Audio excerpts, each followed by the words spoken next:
an application of science in agroecology. Again, don't get me wrong.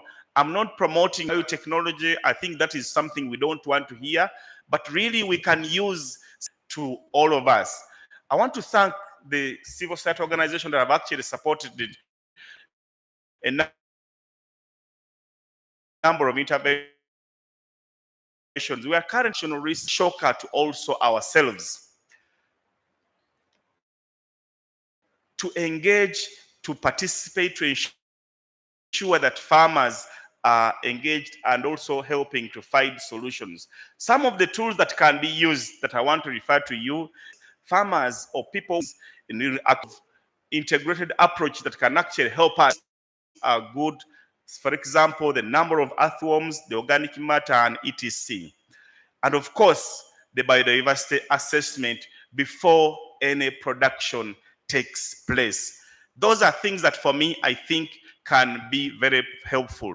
Currently in the academic world, we are working on developing decision support tools and convince more and more people, not that you want to dilute this, the scientists on board, by developing tools that can help us project and clearly indicate how agroecology is supporting innovations. The other and the last thing I'm going to mention is gender and inclusivity. It's very important. I don't want to ever overemphasize on this.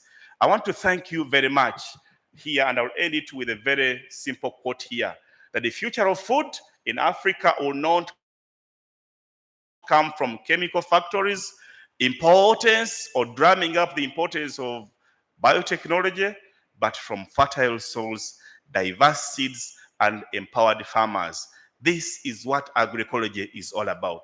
I thank you very much. Wonderful. Thank you very much, Dr. Joseph, for such an incredible presentation. The insights that we have really shared, and we are very grateful. Ladies and gentlemen, he has reminded me of an earthworm that was leaving a degraded plot. And the farmer asked, "Where are you going?" The earthworm replied and said, "I'm going to the neighbor's plot," because for him, he feeds his soil. Members, do you know that even an earthworm can migrate where the working conditions are not favorable? Dr. Joseph, thank you very much for putting emphasis on the protection of the natural habitats and the ecosystem. Another round of applause for him.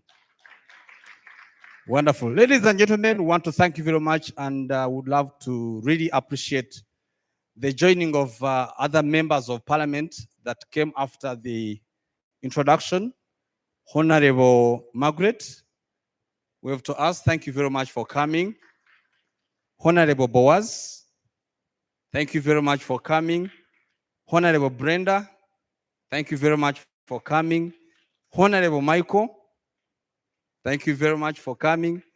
Honorable Joel, thank you very much for coming. We are very grateful. And Commissioner John, I'm happy to see you. Once again, thank you very much, friends. And all of you that joined us later on, will be recognizing you, all of you in your respective capacities. Watch this. May I invite Daniel to give us a very inciting poem, and each one of you, please pay attention. Let me call the teacher to come and join Daniel as he gives us a 1-2 minute. Yes, there is no we can talk about tomorrow.